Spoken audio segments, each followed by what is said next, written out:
not an easy day today. I'll tell you guys that. I'll be honest with you guys. It's a very hard day. But it's something that, I have to come on here and do. And I'm pretty sure our fans at the MI6 Sports Network want me to do this anyways. They want to hear what I have to say. Um, just devastating. It's painful. Um, it's sad. It's heartbreaking. It's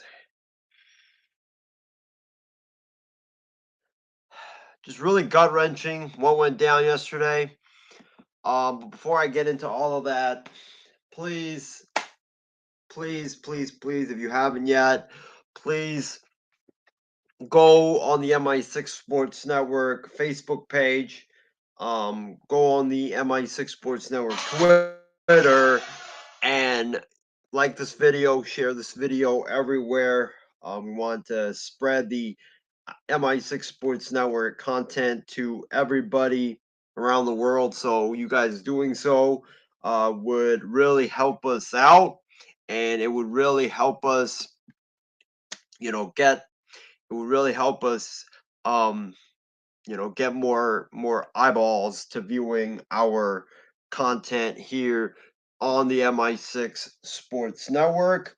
Um, Also, before I get into my reaction to the 49ers just bitter defeat yesterday, just want to say to all of our fans out there, thank you guys so very much for tuning in to MI6 and our programming and also coast to coast programming for the last year and a half. It's been an honor. It's been just tremendous to to put on these shows for you guys. It's really helped me personally go through the pandemic.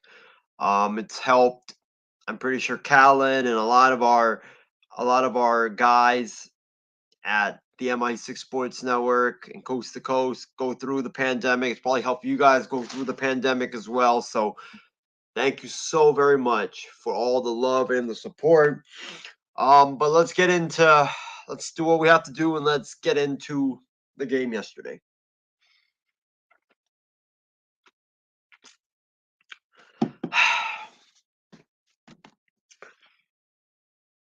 I really don't know where to start.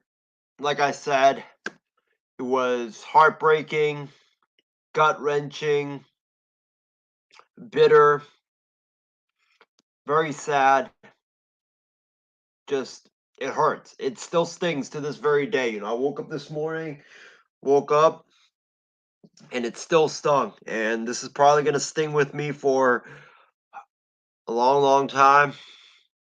And I know that this team wasn't supposed to even be here this year. We weren't even supposed to make the Super Bowl or make the NFC Championship game, but to just have that golden opportunity right in your hands, to have that opportunity and to blow it like you did yesterday, it's just sickening.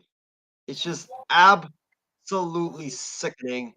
And I it just adds honestly, it just adds another layer, just adds another layer of it's just another chapter in the book of being a 49ers fan. We got the 2011 Kyle Williams fumbles the ball twice against the New York Giants in the NFC Championship.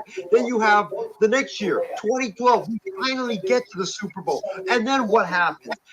Jim Harbaugh and his coaching staff said, "Oh, we've been running the ball so great throughout this entire game. It's what brought us back to even being in this game and have a chance to win this football game."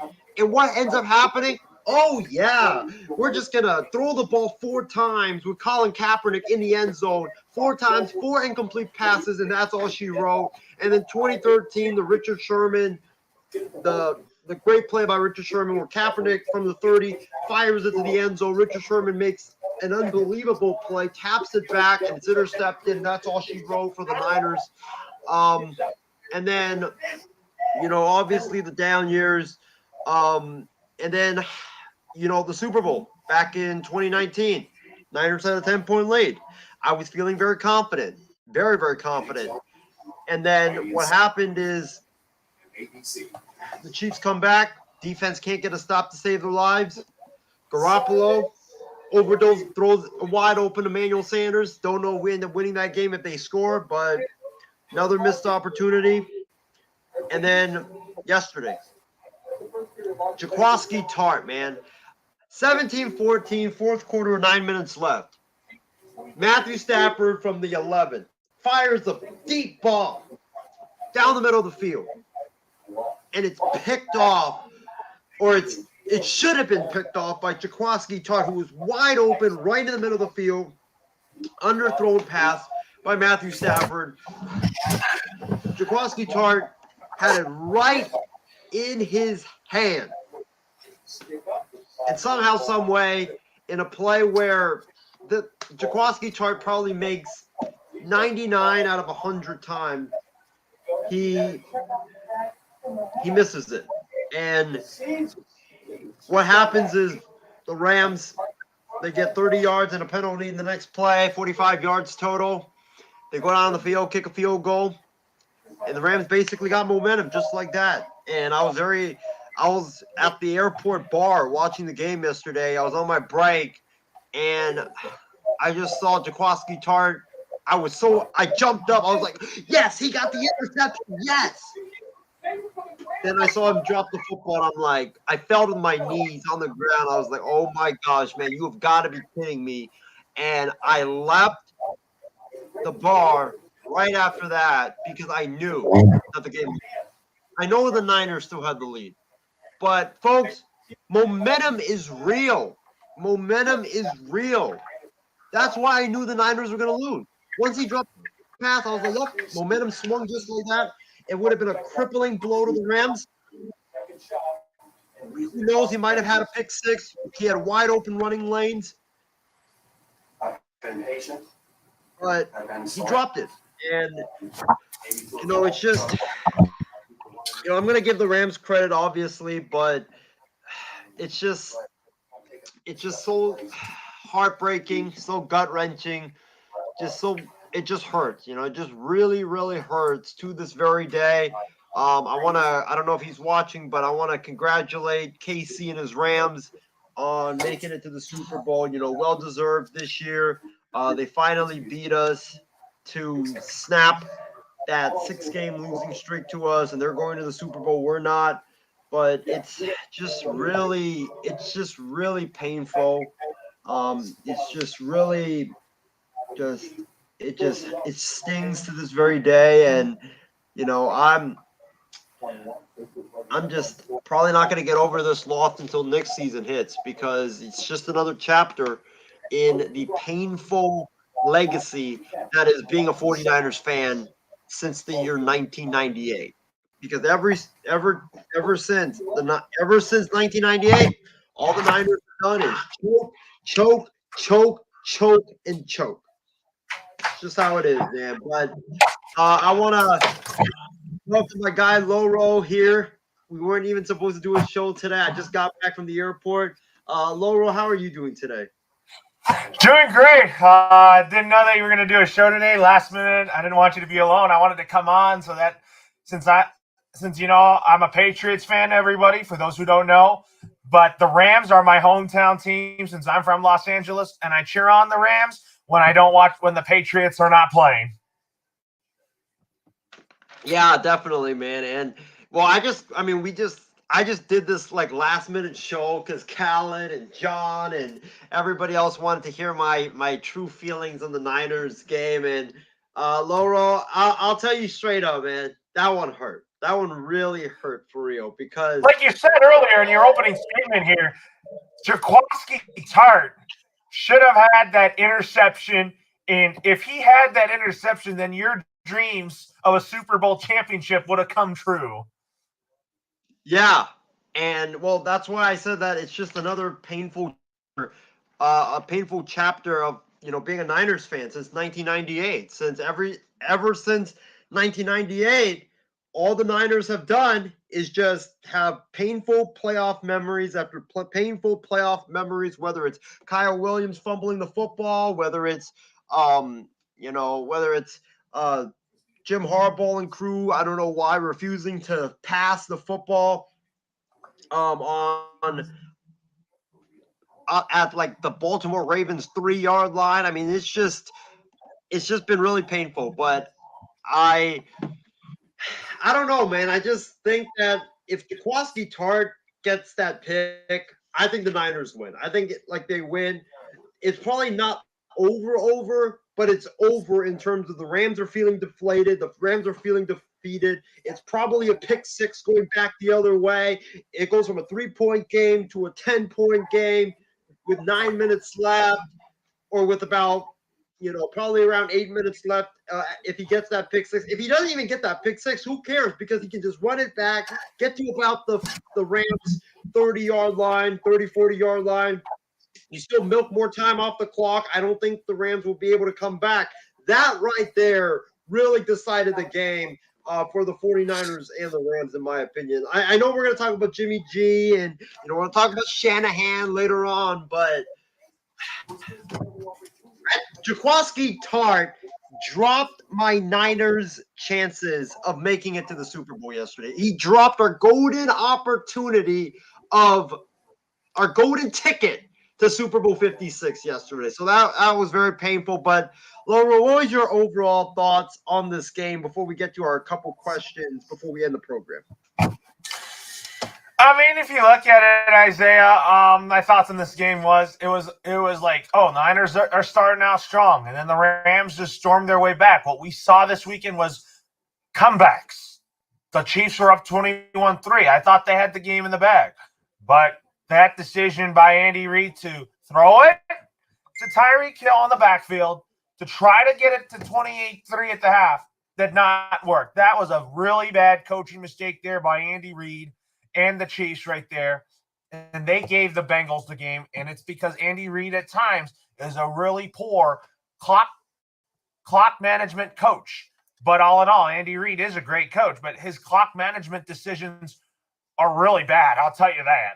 But in the Niners and Rams game here, I think that if you look at it, Isaiah, I think that the Niners started out strong.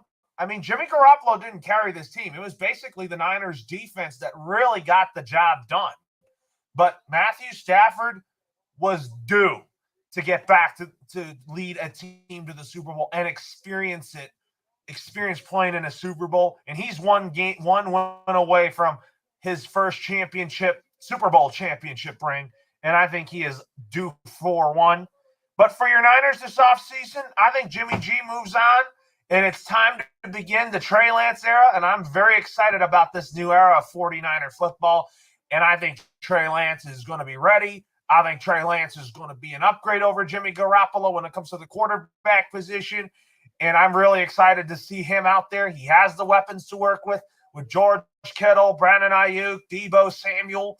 And I think that he is going to be around a really good defense. And I think your Niners, Isaiah, next season, I think they're going to be a really good team next year in a really stacked NFC West.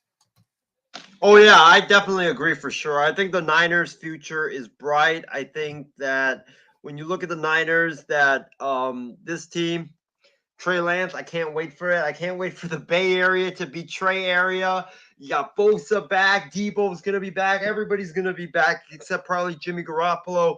So the future is bright. Don't get me wrong, but I mean, just to be just so close to going to the Super Bowl. Look at it, you guys are a really deep team when healthy. Because I was thinking that the Niners season was over when back early in the season they said Kyle Shanahan was a joke and all that. But I really feel like that this NFC West is very, very unpredictable. I don't have a guarantee on who the NFC West runs through. It is a toss-up.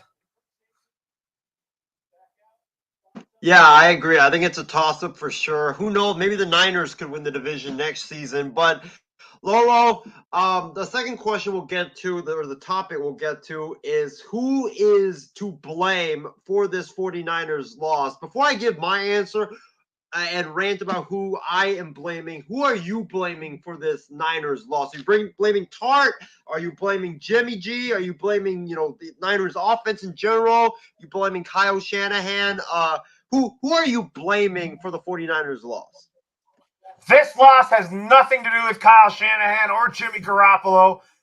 I think it has to be Tart, who missed an opportunity to get the interception, to seal the deal, and the Niners defense kind of didn't do its job, but it had nothing to do with Kyle Shanahan or Jimmy G. They had a good game plan, but it simply did not happen.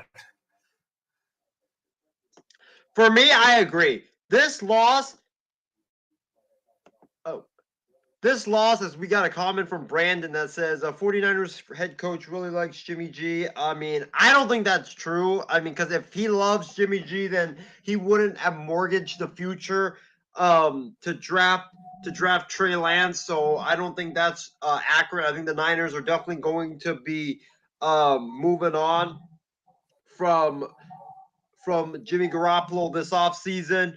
As far as who I'm blaming for this loss, it's easy. And I know a lot of people are going to be like, Isaiah, you don't rag on the player. Player makes mistakes, all that stuff. I get it, okay? I get it. And I promise you that this is probably going to be one of the last times that I'm ragging on this player. But I agree with you, Loro. This game has nothing, or I'm not blaming Kyle Shanahan for this game. I'm not even going to blame Jimmy G for this game. If I do blame him, it'll probably be a little bit of the blame. But this game, the reason why the 49ers lost this football game, it was on Jaquiski Tartt, plain and simple. You have an interception right in your hand. It's a play that I guarantee you make 99 out of 100 times. And you are backpedaling. I don't know why Jaquiski Tartt, the ball is coming this way to him. I don't know why Jaquiski Tartt, I don't know what he was doing. I don't know why he decides to go up with his hands like this to go up and make the catch. And then as the ball is coming closer, what I noticed when watching the video is he switches from this, trying to catch it like this, then he tries to catch it like this. Like, make up your mind. I think that just that 1 millisecond indecision about how to catch the football, because he saw the ball going right to him and he had literally nobody next to him. That 1 millisecond indecision about whether to catch the ball like this or catch the ball like that, it cost him, because like you saw, he tries to catch it like this and then he's really, I should catch it like this instead, and then it just caused him to drop the football. That's what happened. And Jaquiski Tartt, you have to make that play. These big games, it always comes down to one or two big plays. And you had one opportunity to make that big play, because you knew that if you didn't make that play, I knew right that instance that if he didn't make that, since he didn't make that play, that momentum had shifted the other side. Like I told you guys earlier, momentum is real, folks. It is very real in sports. There is something called a game of runs in sports. The Niners had an opportunity to capitalize and deliver the knockout blow to the Rams, but they couldn't do it because Tartt dropped the interception, and which I think would have definitely sealed it. It would have been a pick six, or it would have been ran back to the Rams 30, 40-yard line, and the Niners would have had more opportunity to milk the clock. But that play right there, that dropped interception, is going to haunt the 49ers. It's going to haunt Tartt forever. I feel bad for Tartt because I know how hard he works and how good a player he is, but you got to make that interception, man. You have to make that interception. Jaquiski Tartt yesterday dropped the Niners' golden ticket to Super Bowl 56. That's what happened, and I am blaming this game on Tartt. Well, my question for you is, Isaiah, is how likely is Mike McDaniel leaving the 49ers to be the head coach of the Miami Dolphins? At this point, I honestly don't know, because I know DeMeco Ryans today pulled out of the Vikings head coaching search because he wanted to be back with the Niners for another season to get another run in. McDaniels, I don't know. I mean, I'm hearing Jim Harbaugh rumors. There's like so many rumors going around. No, Who I heard knows? today that the reason why I asked that is because I heard today that Mike McDaniel just had his second interview with the Miami Dolphins, and he spent much of the day with Chris Greer and his plans how to unlock Tua Tagovailoa, and he believes he can win with Tua Tagovailoa. Mike McDaniel is right now the front runner to be the next head coach of the Miami Dolphins. Well, I mean, I don't know because I don't know what Stephen Ross will want. I really don't Yeah, know. I think that's the report I'm hearing because it's between McDaniel and Moore, but I think it's going to be Mike McDaniel that gets the job. I mean, if he gets the job, it's great because he's a fantastic offensive mind. But I think back to the Niners, though, I'm blaming Tart. But Big B, welcome onto the program. You know, Callan, we're only doing this because Callan and John and those guys wanted me to, you know, not be scared and run away and face the music. That's the only reason why we're doing this. But Big B, what was your? I mean, you gave it yesterday, but what was? Who are you blaming for this 49ers loss? I mean, honestly, you got to blame the whole team all around. I mean, offense, defense, special team coaching. You know, yes, Tart dropped an easy interception that 99% of anybody would make. But to say that it would have sealed the deal with I think it was like nine and a half minutes left in the game, that's not happening. So Tart is probably the least one to worry about. But I mean, you know, Jimmy G, you know, everybody is to blame for the loss. You know, the Rams did what they had to do to get back in the game, you know, and take it to them. I mean, you know, but for you guys to say Tart, yes, Tart dropped an easy interception, no doubt about that. He's not going to live that down, you know, until he makes a game winning interception. So, you know, but you know, Laura, I think you're the one that said it would have sealed the deal. Not with 9 minutes left, not the way the game was going. You know, no team was having drives over 8 minutes. So, you know, but you know, with that being said, when I got on, you said that Isaiah, you said the Niners coordinator backed out of the interview. That's news to me because we're still reporting that he's still one of the finalists and going to have an interview soon. So where did you see that at? Well, Tom Pelissero actually reported about an hour ago. So it's kind of like breaking news out of NFL Network that he withdrew about like an hour ago because he wanted to further his development as a coach in San Francisco. Well, I know. I read a report. They went to the Rams today to interview O'Connell, and then they're flying to Michigan to sit down with Harbaugh. So, you know, maybe that's why he backed out because he wasn't part of this little trip that they're having. But we'll see. I think the Vikes will have a coach here probably about midweek, hopefully by Thursday at the latest. I would honestly be stunned at this point if it's not Harbaugh because I don't think you're flying him. You're flying him into Minnesota, I believe. Nope. They're going out to him. Well, I don't think if you're truly not serious about Harbaugh and you're trying just to give him like leverage to get an extension from Michigan, I don't think you would actually do 2 interviews and you would fly all the way to Michigan. The first interview was their Zoom interview. I think that was before or right around when they hired the GM. So now they're going to go face to face. Like I've been telling people around here, if Minnesota wants the big hire, the big name, then you go get Jim Harbaugh and you pay whatever it takes to get him out of his Michigan contract.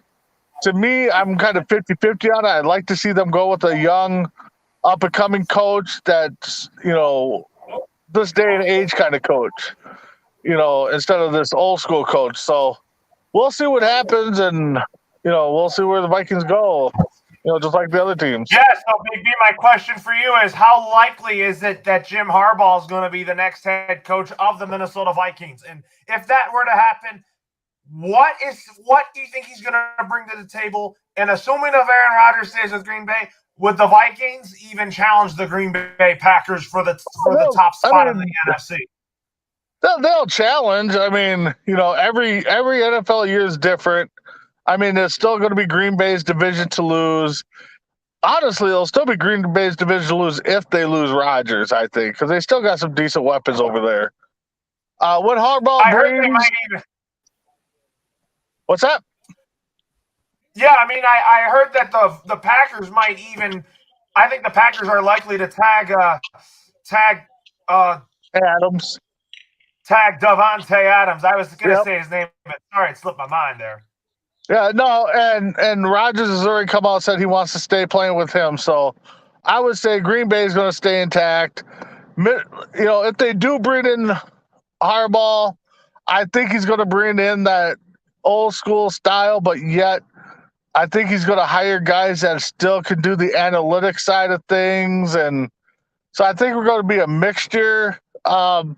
Between Chicago and Minnesota, I think we could still compete with Green Bay. The Lions, I mean, who knows what they do with those draft picks from the Rams? I mean, they could turn it around, maybe. I mean, it is the Lions, but I think the North is going to be pretty interesting next year. Yeah, I agree. I think the North. Yeah, I think the North will definitely be interesting. But Big B, I want to get back to your point about saying that the Tart interception wouldn't have sealed the deal. Here's the thing. I don't think it would have sealed the deal. What I said I don't think it would have either. Yeah, I don't think it would have officially sealed the deal. It would have been game over just like that. But the reason why I said it would have been close to sealing it, because the Rams, I think they have the ball their own 11. Yep. And if Tart makes that play, right, it goes from a 3-point game. And I was watching the replay of it. He had wide open lanes and he had blockers.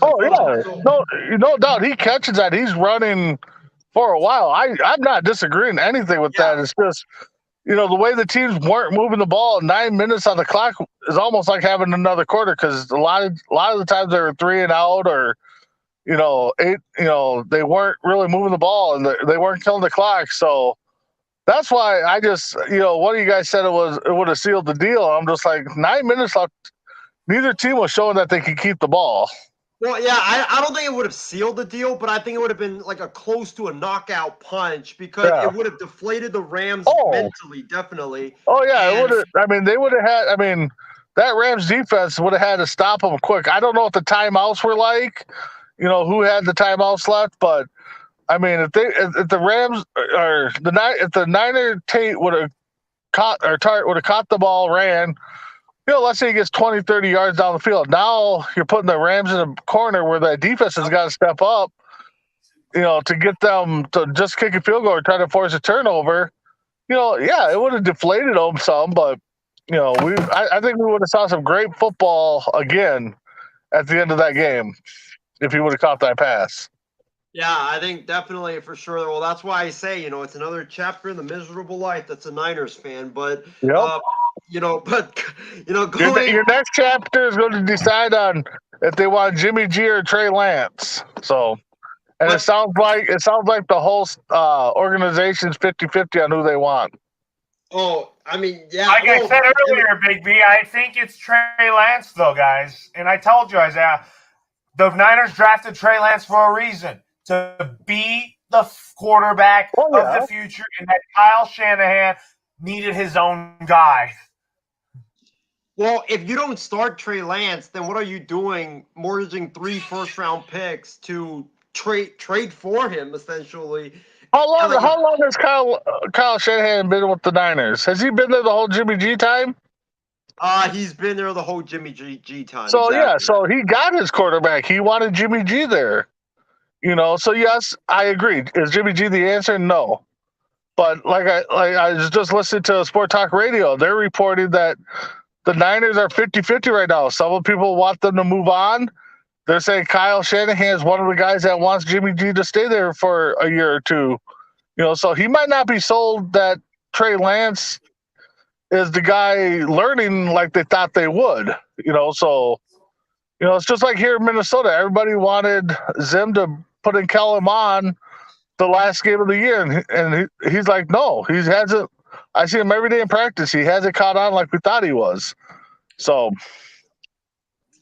I mean, we'll see. I think next year there's going to be craziness this offseason in the NFL. Oh, if you thought last year was crazy with how a lot of quarterbacks switched places with Stafford going to the Rams, imagine this year with Rodgers, potentially Russell Wilson. Who knows about Derek Carr, Baker Mayfield's status, Jimmy Garoppolo? Like, there's so much drama. I think that's going to unfold. That's you brought up the name that might be the dark horse, and that's Baker Mayfield. Yeah, because I guess there's already been preliminary talks with Vikings and Browns for Mayfield Cousins kind of working things out. So I think to reiterate your point here, I don't think it's going to happen. I have belief in Baker Mayfield as the Cleveland Browns starting quarterback. I have a lot of confidence in him. He didn't have a good year last year, and I really think that confidence in him too. I have confidence in him too, but I think he's come out and said he doesn't want to. He doesn't see himself being there much longer. So, no, I think he's going to remain a Cleveland Brown next season. I really think he's their guy. I think most likely he has a good relationship and rapport with Kevin Stefanski. Well, moving away from the quarterback drama and the Niners' miserableness, going to Jacksonville, where the Jaguars' coaching search apparently has taken another weird turn, as today the Jags had second interviews with Doug Peterson, and also they had an interview with former Raiders interim head coach Rich Bisaccia. So, Loro and Big B, we talked about this last night. They're having a stalemate right now with Byron Leftwich, and that has led to Vic Fangio getting interviewed. Now Doug Peterson gets interviewed. Kevin O'Connell might be getting interviewed soon, and also Hi, Isaiah. Oh God. It's Callan. Can we get the MI6 CEO out of here, please? Nope. I'm not going anywhere, sir. Isaiah, I thought that was Stephen Wang that was going to join us today, our producer. Well, but going to the Jags, the Jags. Hi, Isaiah. Hi, Callan. What's up?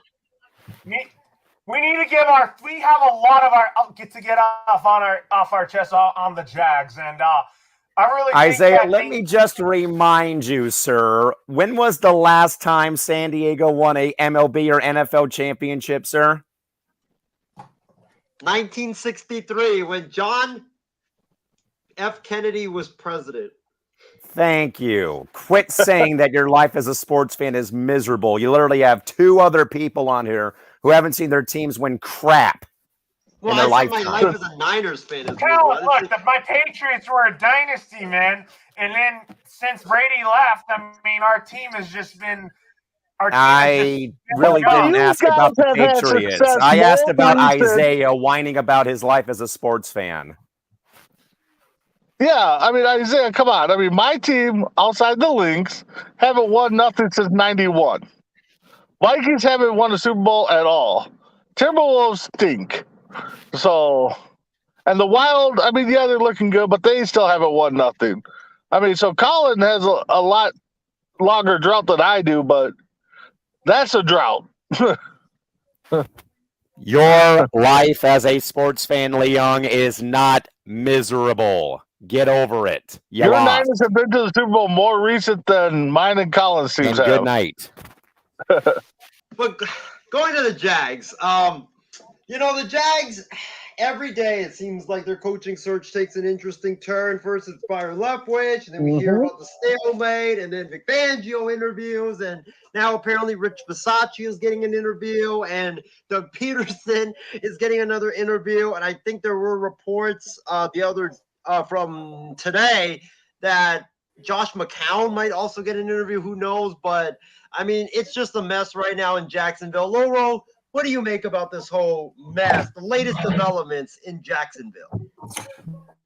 I'm at a point that I want the Jags to fire Trent Baalke. I am actually ready to have my expectations be even higher for the Jags next year in a really weak AFC South. I mean, what I've seen is that Tennessee can't win games and can't go far in the playoffs with Ryan Tannehill at quarterback. We all know that.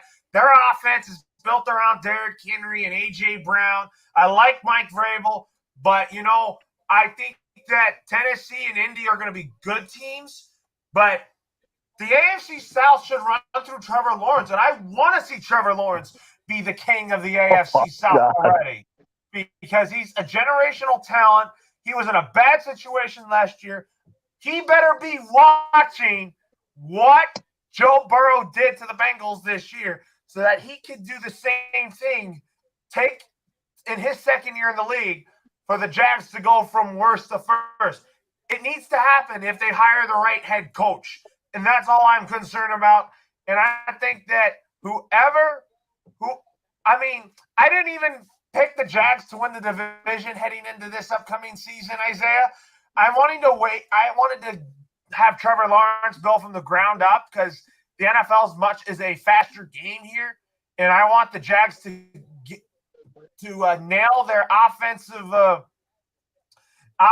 line, which I really am optimistic about. Their to get Evan Neal would be good.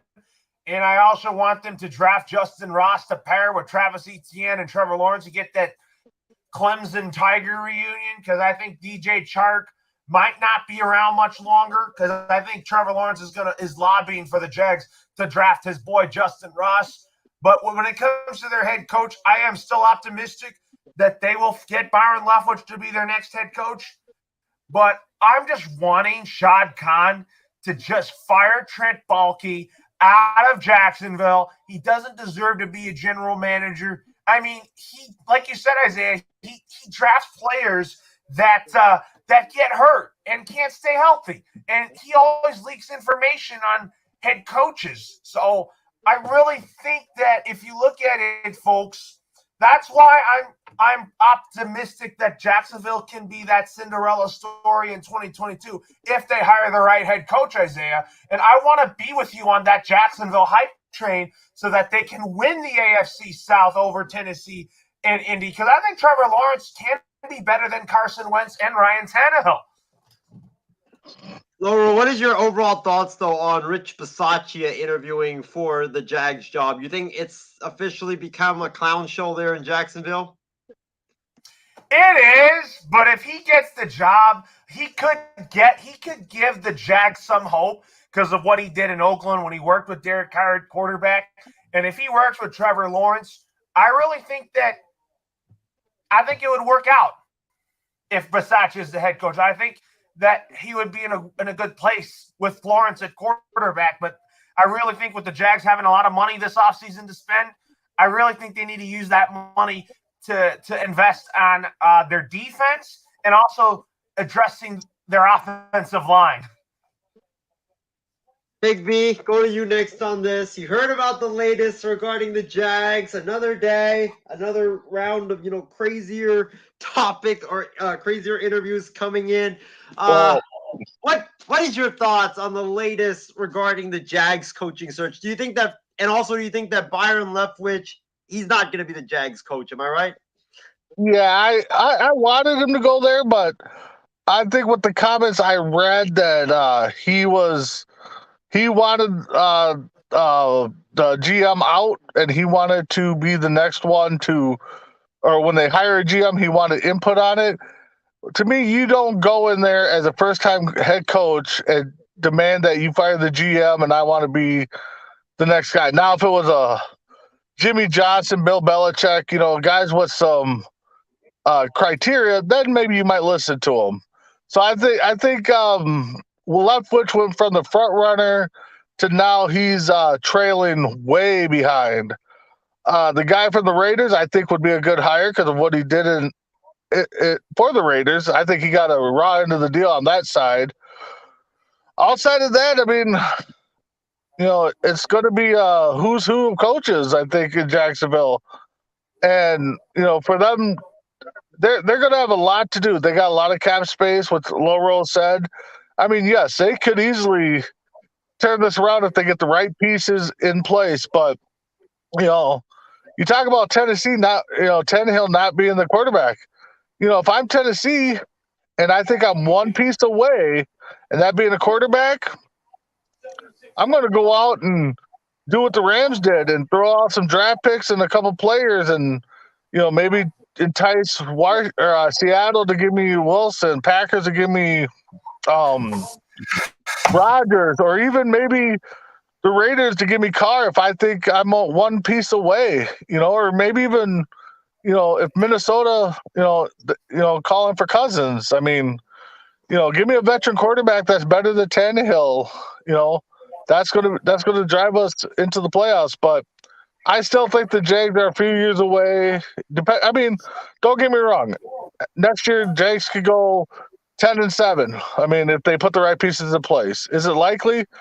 No, but I mean, it would not shock me if they put the right pieces in place. Pair him up with like Loro said, get him his receiver from college that they worked good with. I mean, it worked in Cincy with Chase and Burrow, so why not? And it kind of worked in Miami a little bit. So I think that's the way a lot of teams are going to start looking, is pair up our stud quarterback with the receiver from his alma mater. And again, if I'm Tennessee, I'm calling around and trying to work a Stafford type deal that the Rams did to get me a veteran quarterback if I think I'm one quarterback away. Well, good points, Big B. For me, I mean, if I'm Shad Khan, I would sell the team. I mean, I would. If I were the fans of the Jaguars, let's put it that way. If I were the fans of the Jaguars, I would try to, like you said, Laurel, last night, I would, protest the streets of Jacksonville. Because it seems like every day this Jaguars coaching search is just getting weirder and wilder by the day. First it was Byron Leftwich, and I agree with you, Big B. I don't think Byron Leftwich is going to be the coach, because if he was going to be the coach, his deal would have been done a couple of days ago. But it's been like at least 4 or 5 days since Jacksonville apparently settled on him to be the head coach, and then he gave them that ultimatum. So I don't think that's going to happen. I still think it's going to be Vic Fangio, just because I think that Trent Baalke, I think Shad Khan is giving him the power to hire his guy now, because it just seems like it. If he didn't hire Byron Leftwich, who wasn't a fan of Baalke, then he apparently chose Baalke in that, quote unquote power struggle. So I still think it's going to be Vic Fangio. I think Fangio would actually be an outstanding hire over guys like, Bisaccia and even Josh McCown, because I think of Fangio's great defensive acumen. He just needs to have a good offensive coordinator to pair with. And then I think that it better not be Pat Shurmur, though, Isaiah. Exactly. It better not be Pat Shurmur. It's got to be someone new school, someone with a modern offense. That's why I suggested Kevin O'Connell yesterday from the Rams, since he doesn't do play calling, and it would be a promotion for Kevin O'Connell. But I think that... Yeah, but again, if you bring in a coordinator that doesn't do play calling, how good of a coach is he? I mean, yeah, he draws up the plays and stuff, and they work out the game plan, but your McNown, McNown, you said, there's speculation that Harbaugh might take him wherever he's going if he comes back to the NFL as his offensive coordinator. So well, that might happen, but I also heard that he's reportedly a front runner for the Texans head coaching job, which the Texans, like, they're kind of like the Jaguars. They're just like shaky and shambles. But Texans got a lot more on their plate than just their coach right now. So yeah, definitely. And I mean, the Jags, if I were them, I would just stop messing around and just go get Fangio. If he's like because I think my question for you, Isaiah, is that if Vic Fangio is the head coach, you think that he could turn around the Jags defense and work with Trevor Lawrence? Well, here's the thing. If he's their head coach, I'm not sure the fans are going to like that hire, because how can you really sell it to the fans that you're hiring a just fired head coach to be your new head coach? It's going to kind of be like Chip Kelly when he got hired by the Niners, and Niner fans didn't really embrace him. But the thing is winning solves everything. So if the Jags hire this guy, and of course the fans are going to, rebel. But if they're winning, let's say they won 2 games this year. Okay, they hire Fangio. fans boo, but yet let's say they improve to, let's go 6-11. That's a winning season. Some new people.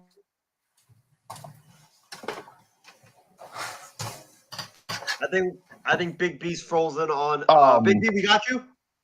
Yeah, I'm here. You guys got me? Yeah. So you're frozen a little bit just now, but we got you. Yeah, my phone is acting up a little bit, so I'll cut it quick. So winning solves everything from players to coaches to fan base. They're going to boo the hire if it is Fangio, but if they start winning, don't forget all about that they were booing them, before the season started. So. Yeah, I know. I get what you're talking about, but I'm just worried that because I know that Fangio, if you look at his history, his defenses, they don't improve like right away. They take about 2-3 years for it to just start to be one of the best defenses in the NFL. So I'm worried is that the pressure from the fans that they're not going to like the hire. And let's say Jacksonville, let's say next season, they're 3-4 or 3-14 again. Will they trust Fangio to continue and try to develop this team, or will they want him out and have him be one and done? Well, and that's where you're getting at. Now, if you go 3 straight seasons where you're flirting around with the top overall pick, then the GM's gone, the head coach will be gone, and then you're pretty much starting all over again. So that's one thing they got to think about, because fans and ownerships. It's what have you done for me lately? So I mean, you're 2 years with the top overall pick. Now if you go 3 years, oh yeah, your coach is on the hot seat. If you keep him, the GM's on the hot seat. And if you don't improve much in year 4, and possibly toying around with the 4th overall pick again, oh yeah, the fans are gonna burn down the town. So. Jacksonville definitely has a lot on their plate right now to make this right. Yeah, and that's why, like Laurel, I would fire Bulky just to give the GM a clean slate, because you don't want to have the head coach, and let's say he struggles, the GM gets fired next season, but then the head coach stays, the new GM comes in, they work for a year, then you fire head coach. It's like very non-productive. No, their best choice. And I got to agree with Laurel, to fire Bulky and then start fresh, just like the Bears, the Giants, the Raiders, Minnesota, they're all doing. I don't think the Broncos didn't get a new GM this year, right? They just go a new head coach, right? Yeah. So those teams, are kind of making the right moves to start from the top down. So, that's why Jacksonville either's got to nail this coach with Bulky as at the helm, or next year we're going to be talking about this all over again, that Bulky and the head coach are fired after 1 year together. Yeah, definitely, for sure. Well, it's been a great show, guys. It was a last-minute show, but it's been a very great show. But it's time for tonight's final thoughts. Is something you just can't get in a cardboard box.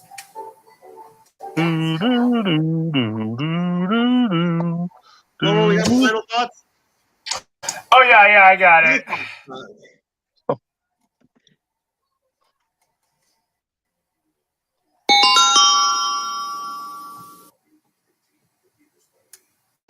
All right, guys.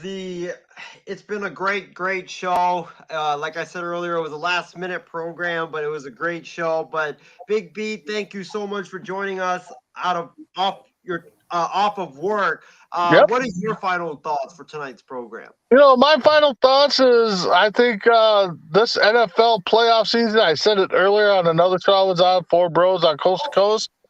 I think this NFL playoff season is really going to light it up for the spring football with the USA Football League, XFL, if that comes back this year or next year, Canadian Football League. I think this is just the starting point for what could be a great summer of football. I mean, it's weird for me to say that, but we'll see where it goes.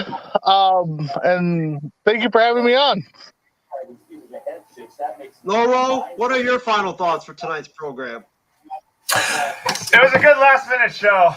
Got a lot to talk about here. Looking forward to Wild Sports Talk tomorrow.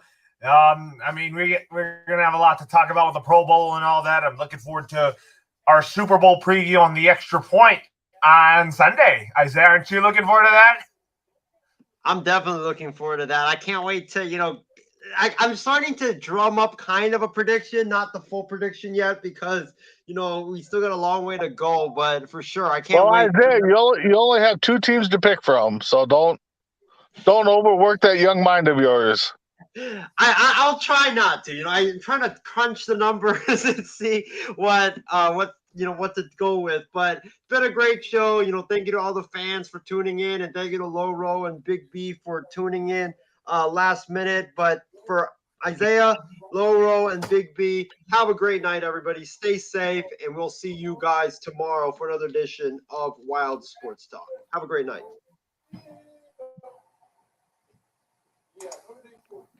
It's a good show, man.